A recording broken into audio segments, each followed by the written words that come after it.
The Brahmana Sudāmā blessed by Lord Krishna.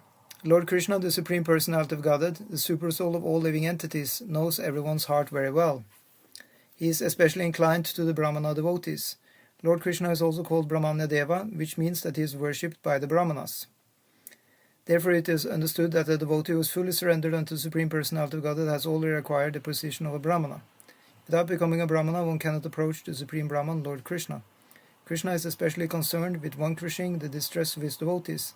He is the only shelter of pure devotees. Lord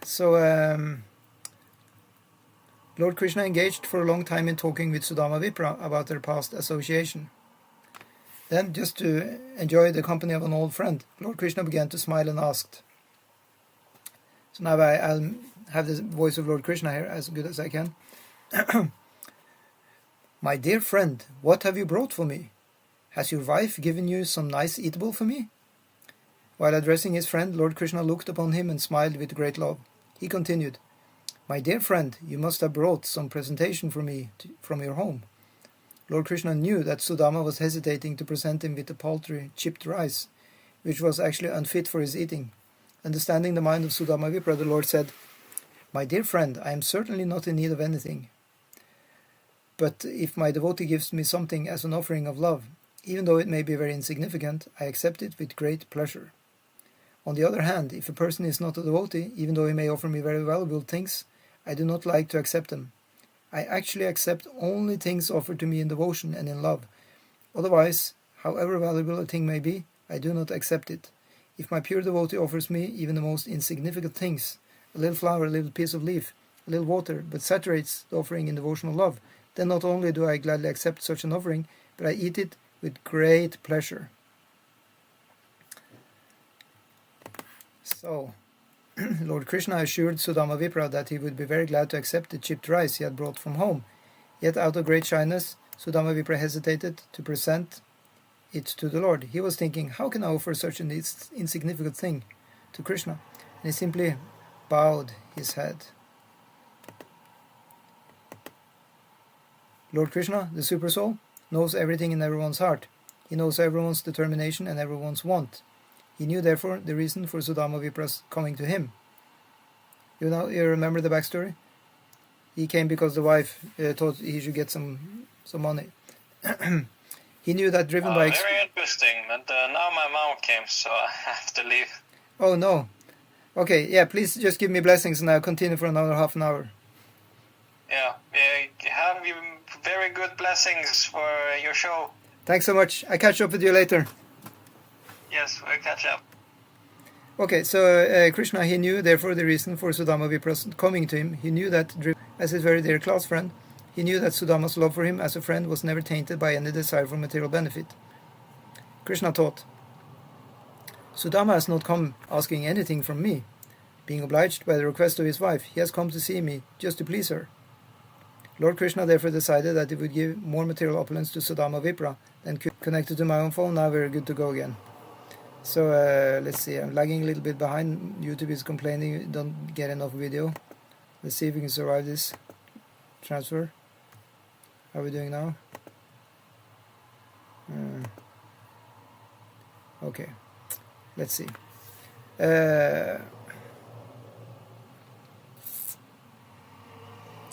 So Krishna, he then snatched the bundle of chipped rice which was hanging on the shoulder of the poor Brahmana, packed in one corner of his wrapper.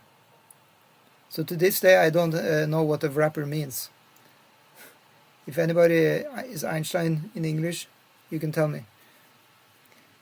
Okay, so and said, "What is this, my dear friend? You have brought me nice palatable chipped rice." He encouraged Sudāmā Vipra, saying, "I consider that this quantity of chipped rice will satisfy not only me, but the whole creation."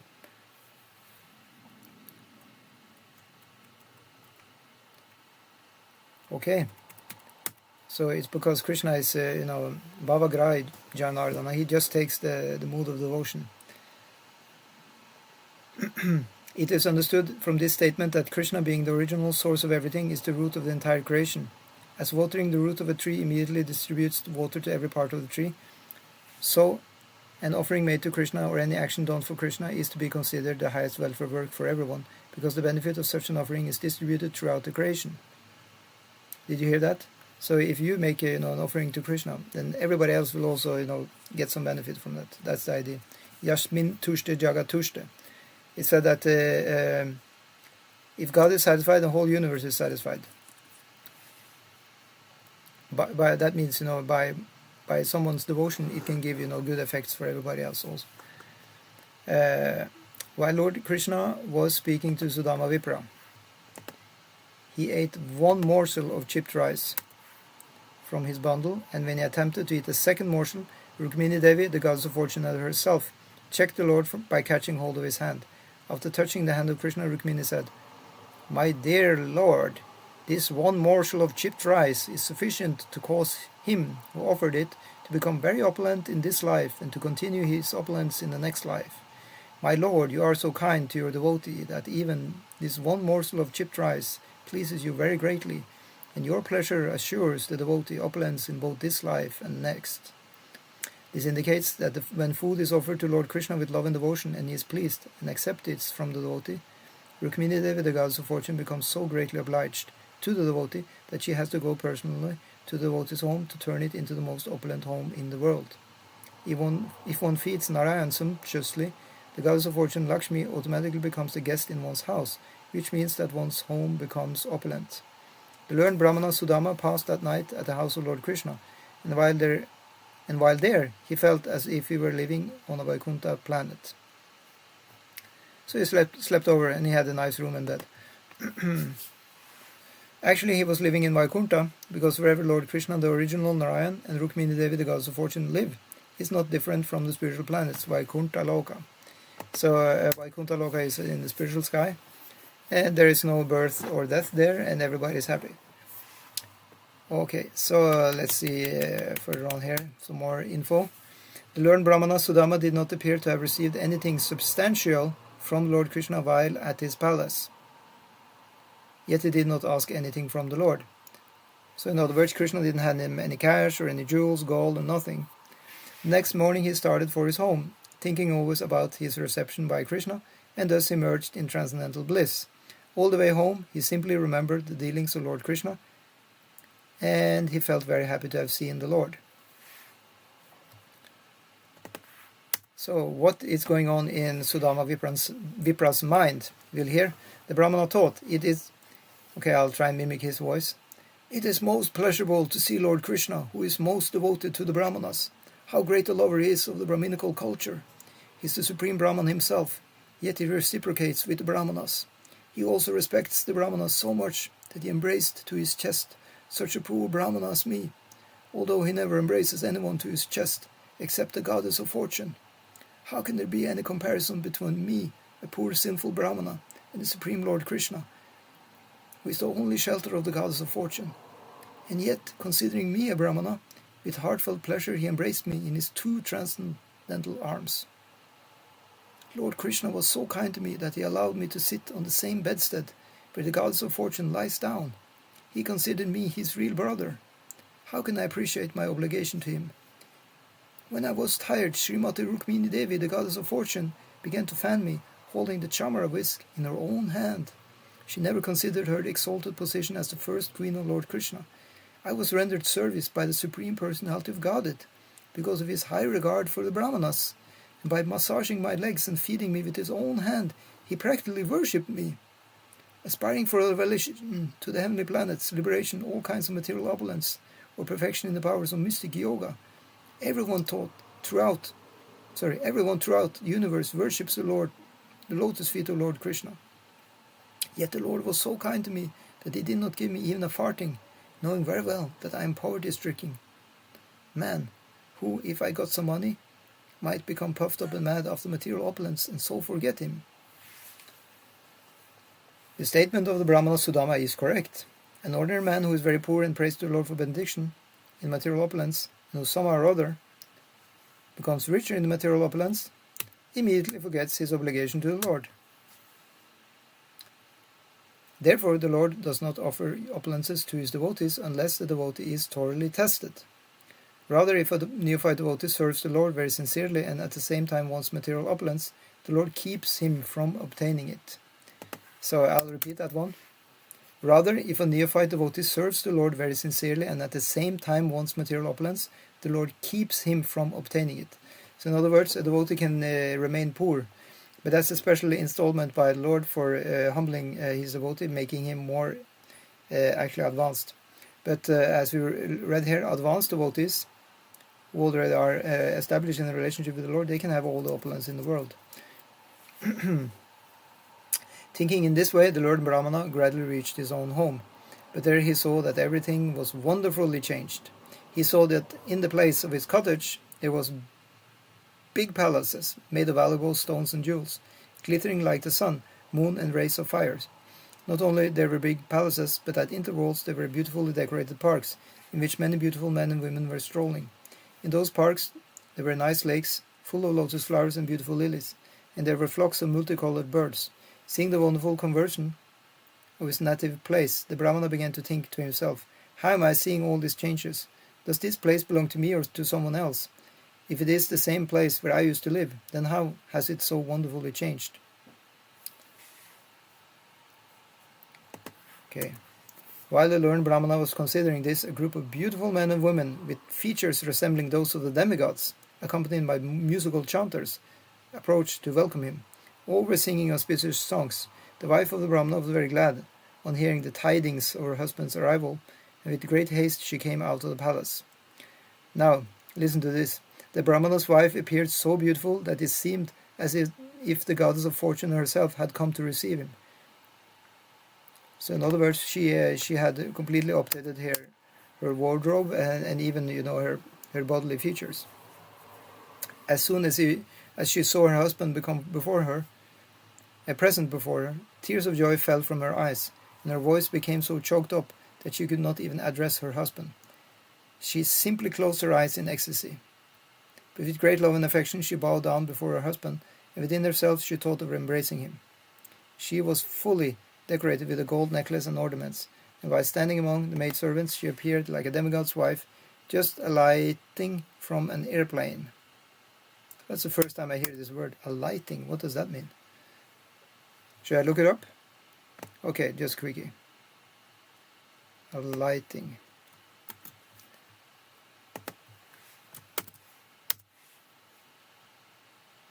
Avstigning. Okay. It means to walk out of an airplane, basically. Okay, so let's get back. Sorry, I had to change my screen here. Okay. The Brahmana was surprised to see his wife so beautiful, and in great affection and without saying a word he entered the palace with her. When the Brahmana entered his personal apartment in the palace, he saw that it was not an apartment, but a residence of the King of Heaven.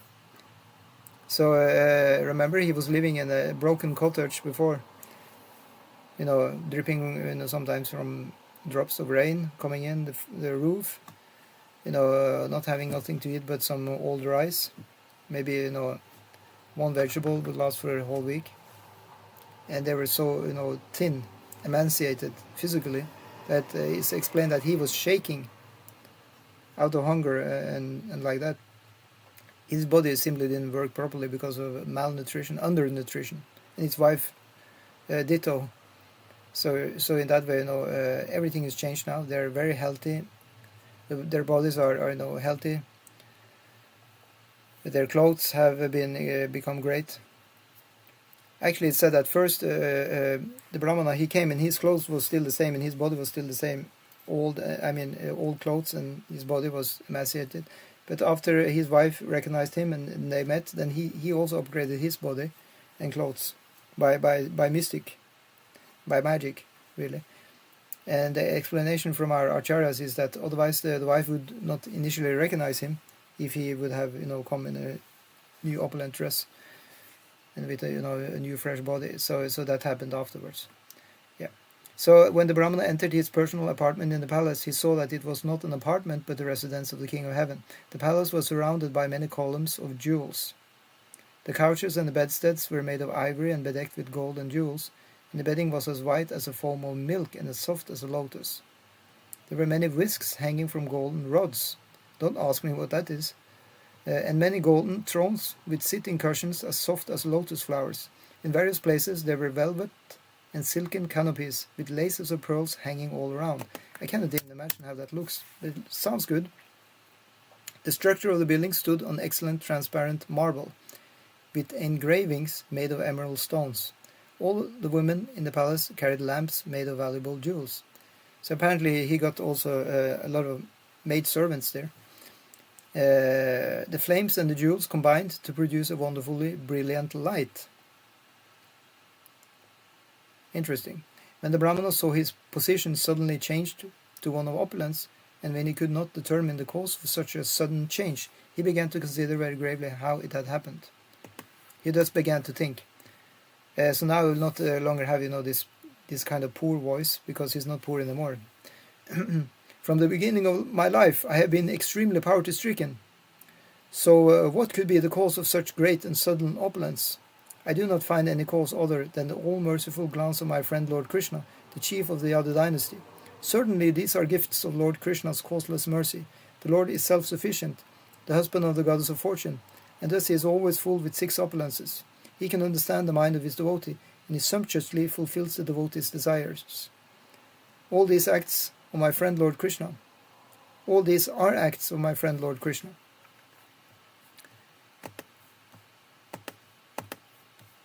And then my beautiful dark friend Kṛṣṇa is far more liberal than the cloud, which can fill the great ocean with water. Without disturbing the cultivator with rain during the day, the cloud brings liberal rain at night just to satisfy him. And yet, when the cultivator wakes up in the morning, he thinks that it has not rained enough. So who is that cultivator? I think he's talking about a farmer who cultivates the ground, the earth. Having put seeds, he is waiting for rain. And back in the day, in the previous yuga, in previous times, then the rain gods were so happy with being worshipped properly, so they were giving all the rain in the night, not in the daytime. Okay, so similarly, the Lord fulfills the desire of everyone according to his position. Yet one who is not in Krishna consciousness considers all the gifts of the Lord to be less than his desire. On the other hand, when the Lord receives a little thing in love and affection from his devotee, he considers it a great and valuable gift. I am a vivid example of this. I simply offered him a morsel of chipped rice, and in exchange he has given me opulences greater than those of the King of Heaven. Yes, it was still Sudāmā Vipra speaking here.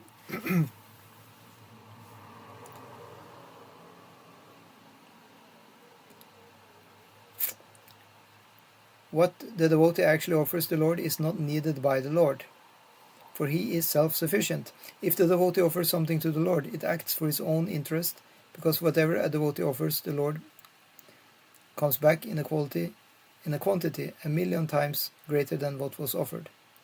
One does not become a loser by giving to the Lord. One becomes a gainer by millions of times. Did you hear that? So if you have the faith, we can offer something to the Lord, and rest assured, we will be opulent as a result. We don't need to worry about opulence if we are devotees of the Lord. That's the idea. The Brahmana, feeling great obligation to Krishna, taught, I pray to have the friendship of Lord Krishna and to engage in his service, and to surrender fully unto him in love and affection. Life after life, I do not want any opulence. I only desire not to forget his service. I simply wish to be associated with his pure devotees. May my mind and activities be always engaged in his service. The unborn Supreme Personality of Godhead Krishna knows that many great personalities have fallen from their positions because of extravagant opulence. Namaste, Chaitanya Kumar Sharma. Nice to have you back. Jai Shri Krishna. Viral Turville, back again. Very good to have you there. Jai Shri Krishna. Yeah, so we're continuing on the second part of the story of Sudāmā Vipra. So we were just reading that Sudāmā Vipra, he had with him, a little bag of broken chipped rice, and Krishna, he took that bag and he ate a little bit. And actually, the goddess of fortune, Rukmini Devi, she was afraid that he would actually get so much opulence she couldn't even give if Krishna would eat more. So she took the bag and she ate the rest and distributed it to her friends. And then, next day, Sudāmā Vipra is staying over the night, and he just walks back home the next day. Actually, Krishna didn't give him anything, apparently. He didn't give him any cash or anything. But when he comes back, he sees that his wife have transformed into becoming, completely, healthy and wealthy. She has nice clothes. And his old cottage, poor cottage with, broken, ceiling and whatnot, is now, turned into a multi-room palace, including, a lot of maidservants, and is all, colored with ivory, white foam color, and, it's just completely like a king's place. So then, Sudāmā Vipra, he is praying and thinking that the Lord is blessing him. Yeah. So I'll read on. And I'll read a little slower because, as Chaitanya Kumar Sharma said, I was reading too quick.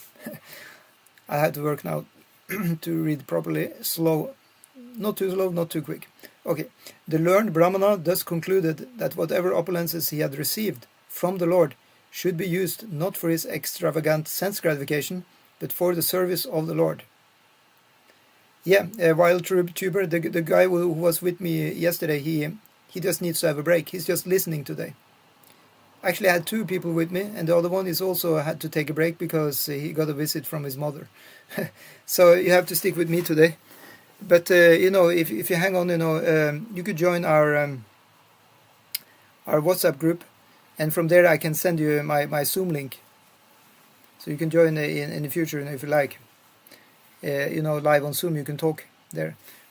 Okay, so the Brahmana accepted his newly acquired opulence, but he did so in a spirit of renunciation, remaining unattached to sense gratification. And thus he lived very peacefully with his wife, enjoying all the facilities of opulence as the prasadam of the Lord. He enjoyed varieties of food by offering it to the Lord and then taking it as prasadam. Similarly, if by the grace of the Lord we get such opulences as material wealth, fame, power, education, and beauty, it is our duty to consider that they are all gifts of the Lord and must be used for His service, not for our sense enjoyment. Yeah, so we're learning here from this Brahmana devotee. He now got a lot of opulence, but he had that quality of detachment. Vairaga, it also means dispassion. Raga means passion, and Vai means, not. So he actually can, have, you can say, nice opulence, nice car, nice house, nice boat, nice food, nice wife, but still he can be, sober. That's the idea. So he can worship the Lord every day and grow as a devotee of Krishna. So, Krishna actually likes that his devotees are getting, some prosperity, if they can handle it.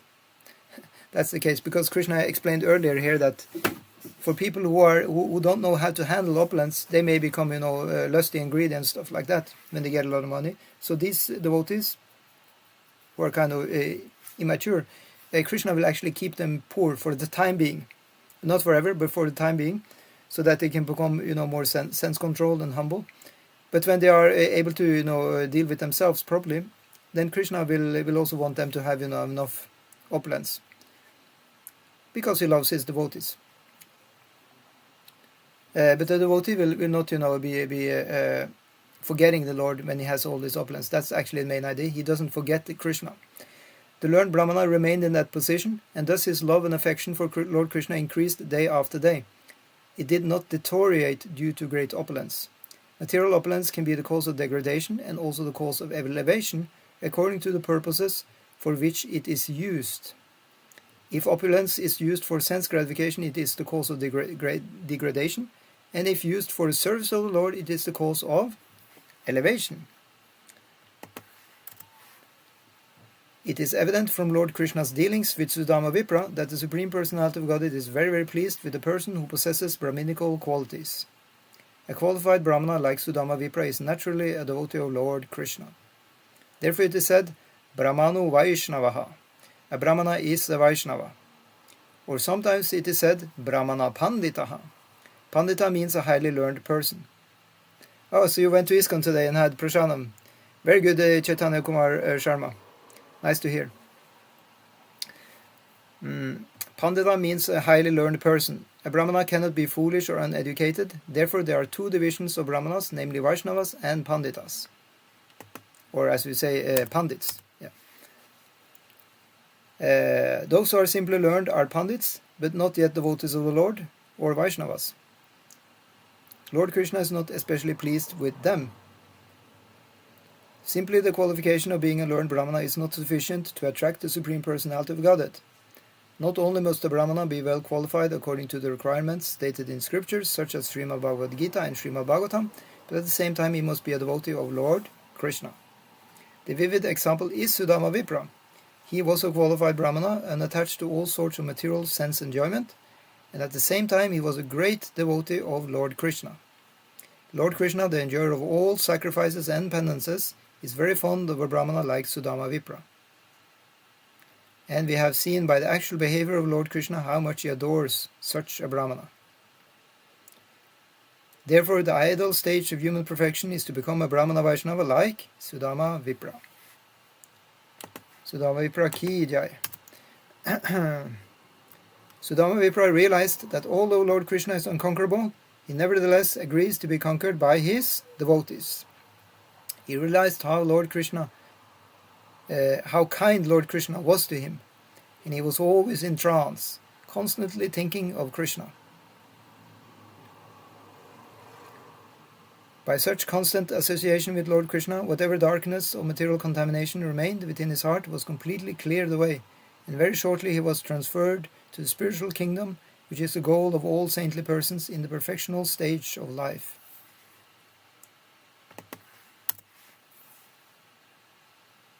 Shukadeva Goswami has stated that all persons who hear this history of Sudāmā Vipra and Lord Krishna will know how affectionate Lord Krishna is to Brahmana devotees, like Sudāmā.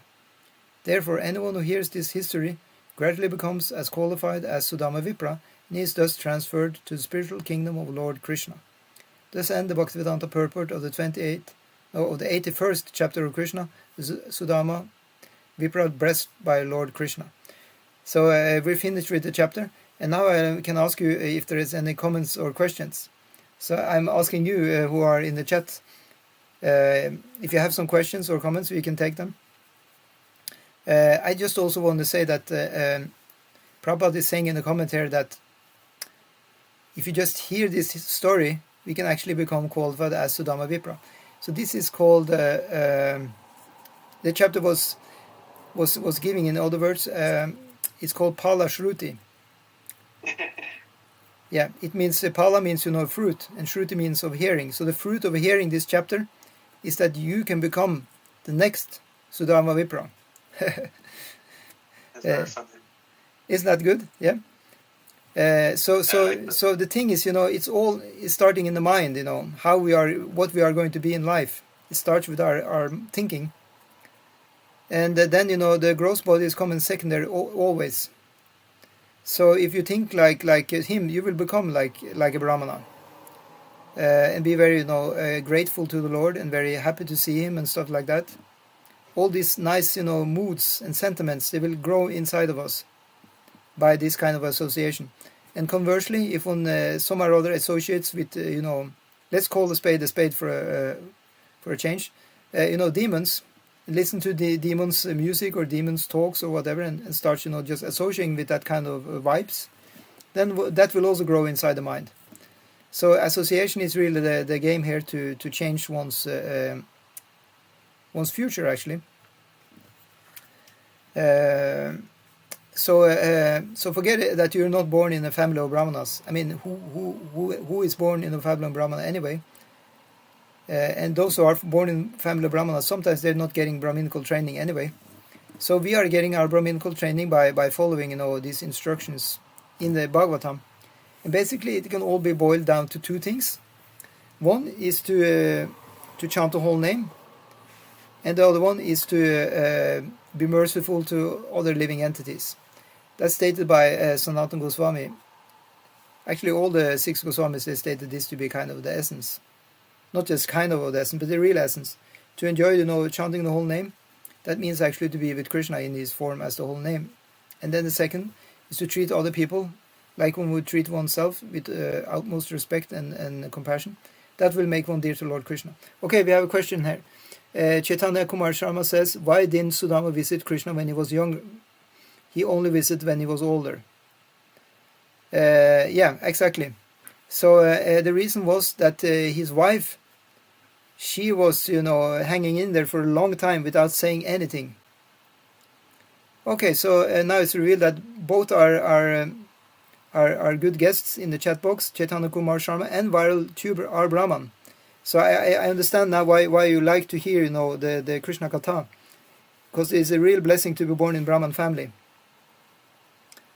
Yeah, Sharma is a Brahmana surname. Yeah, I also know somebody else who is named Sharma, and they also are Brahman. Yeah, I get it.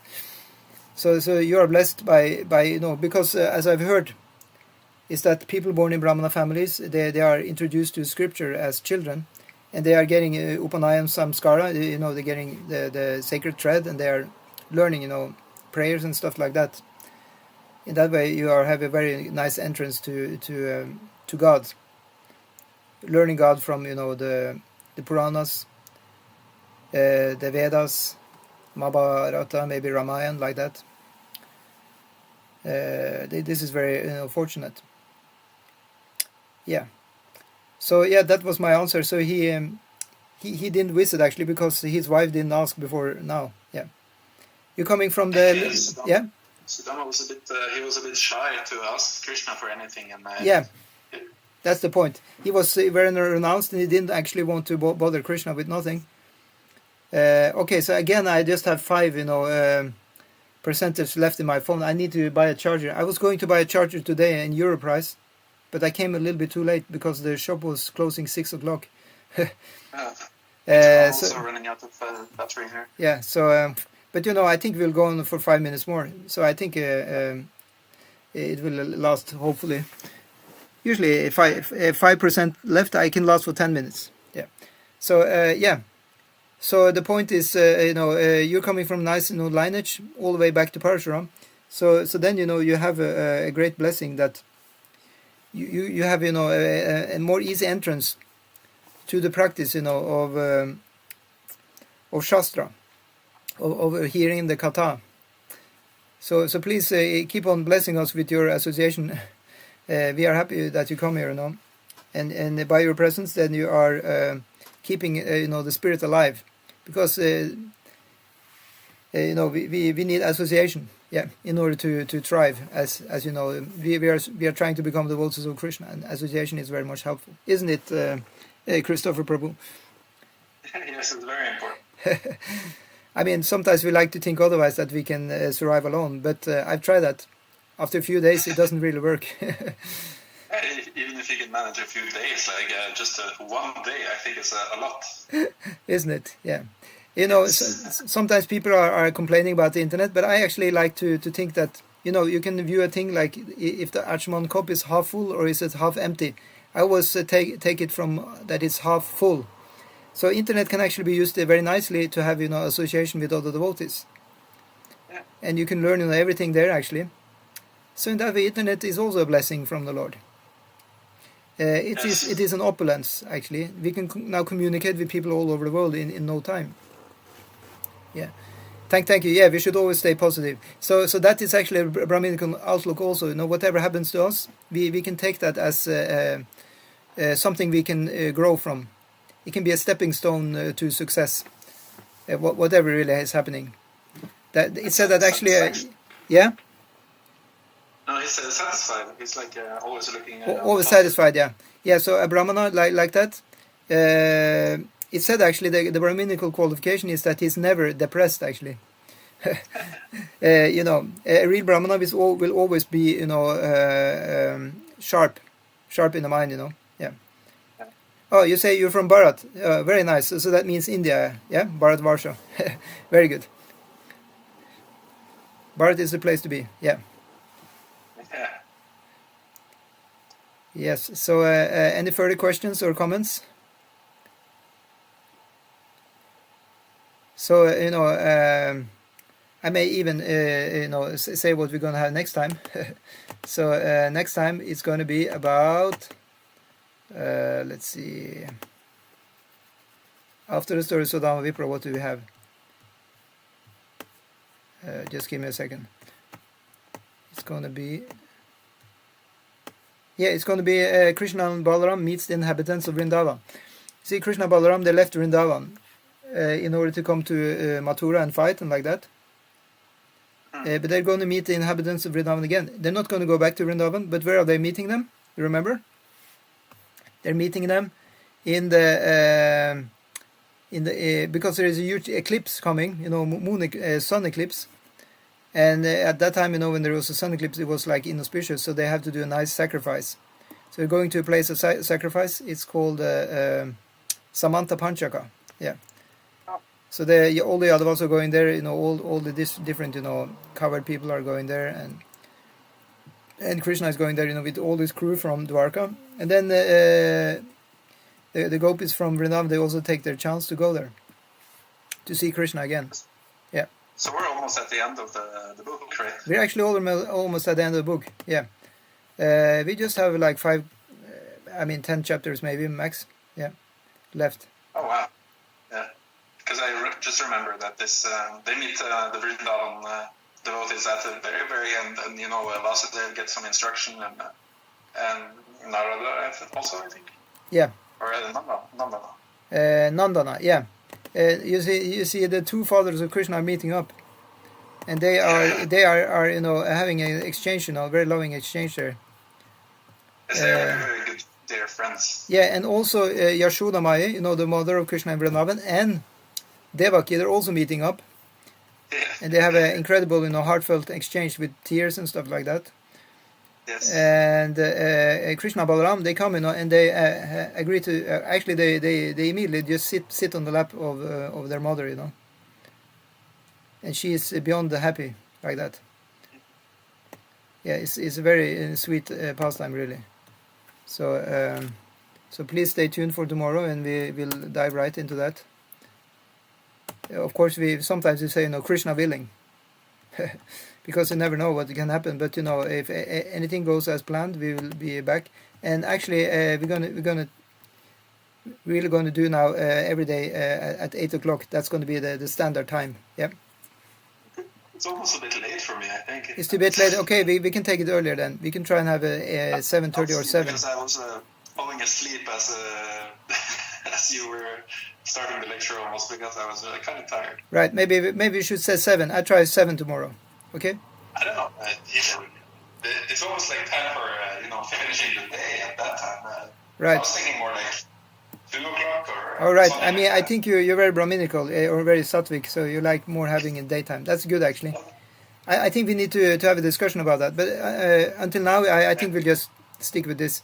We'll figure out. Whatever is possible for you during the day, I think is good. Yeah, I like to do. I like to do in the morning, actually. I will start to do that. But then we can have 2 classes a day, actually. Because Krishnabook fits very nicely in the evening before going to bed. Okay, I just have to answer one question while Chubri is asking. Do you think these all Hindu scripture stories are really our history, or is it just fictional and only the imagination of writer? Well, what I think is that they are really history. But they may have been some masala, little spice, because they're spoken to the audience. And some of these stories, actually all of the Puranic stories, they are spoken in different Puranas, and they have different kind of versions. So they may change a little bit, yeah. But the main thing we should bring home from these Puranas is actually the teachings, the moral, and the spiritual teachings are still valid. Okay, yeah. Because it's said that Bhagavatam and the Puranas, they're kavya, they are poetry. So in poetry, you're allowed to exaggerate a little bit and do some. You can use some picture. I mean, you can make some similes and stuff like that. But on the other side, the stories are spiritual. So in the spiritual world, all of this is possible, because they're not, they don't have to work according to the material laws of time and space. So especially when Kṛṣṇa comes, we don't view it as exaggeration. Actually, we view it as actually being really true. Yeah. Okay, so now we have. Written, yeah. I have faith that exactly what is written is what happened. Actually. Because you see, it's happening in the unmanifested world. Actually, that's the idea. That's actually where it's always going on. It actually doesn't have a beginning and an end. That's another thing. Okay, so Chaitanya Kumar Sharma is saying, if Kṛṣṇa is all merciful and omnipotent supreme being, then why there is so much suffering in this world, especially in India where it all started? Well, it's because of the time. The time is a destructive force, and he is all merciful and omnipotent. And by giving us hell on earth in the material world, he's actually inspiring us to give up being here in the material world, to come to his spiritual world where everything is actually always great. There is no suffering or death or pain there. Yeah. So Kali Yuga is the worst of the ages, and it just becomes worse and worse. So those of us who stick around, we may actually want to be here, because we think it's kind of interesting in what's happening with technological advancement, whatever. So, but if we really get interested in Kṛṣṇa and his pastimes, then Kṛṣṇa is actually promising in the Gita and elsewhere that if we meditate on his pastimes when we die, then we don't need to take another birth here in the material world. So it's kind of a, it's a blessing in disguise that Kṛṣṇa is giving us so much trouble here. It's just so that we won't want to stick around here. So short answer is suffering is because of material identity? Yeah, it's because of material identity and material desires. So he's giving us trouble just as because he wants to disinspire us from having material desires. Yeah. He wants to say that that was a bad idea to want to enjoy anything here. Just give that up, because see, so much suffering is in store. Even you're enjoying now, he says it's a bleak future with wars maybe coming around or whatever. So he scares people a little bit, not just a little bit, but very much, so that everybody's now going to God and praying, please, not only in Hinduism or Krishna consciousness, but in all religions also, they all agree that the world is hell. So they all just want to go to heaven, or yeah. Even the atheists start praying to God. Yeah, in that way, Or the atheists, they don't want to go to God, but they maybe just want to get liberation. They usually go for mukti, so they find out some other way. Yeah. In this age, even the atheists are not very, what is it called when you're, they're a little bit hypocrites. So they also start to pray, oh my dear God, why is this happening? So they start praying like that. Yeah, it depends which atheist, you are around. Some are really atheist with the big A. Yeah, but they actually, there are many atheists nowadays who are spiritualists. That's another thing. Oh yeah. They start opening to the idea of God and stuff. But you have many people. Some people are 100% skeptics. They don't believe in nothing but what you see. They only take hardcore so-called modern science. But even modern science is now going off the rails because it's dealing with quantum physics and stuff. Yeah, what do you say? It's not just skepticism; it's outright denial. Yeah, you can say, yeah. So, but anyway, that's just, we have all kinds of people, and maybe we have been like that before, and now we're like this, or whatever. So, Chaitanya Kumar Sharma says, what is the ultimate significance of Krishna's revealing his universal form to Arjuna? Very good question. The significance is that he wanted to convince Arjuna that he is the Supreme Personality of Godhead. Actually, it was not to Arjuna, but seemingly, according to the story, he wanted to convince Arjuna, because Arjuna was asking, please prove that you are, the ultimate God. But actually, Arjuna is just playing that question or that role just to show everybody in the whole world, because this book, Bhagavad Gita, is spread all over the world. That was the plan of Kṛṣṇa, to make that the main piece of the Mahabharata. Yeah. Supreme person. Yes. If someone claims to be supreme, they have to show the universal form. That's the idea. So he showed the universal form so that he would make, kind of a, what do you call that? A yardstick, for what it means to be God. So now you can measure everybody else who claim to be God up on that, event.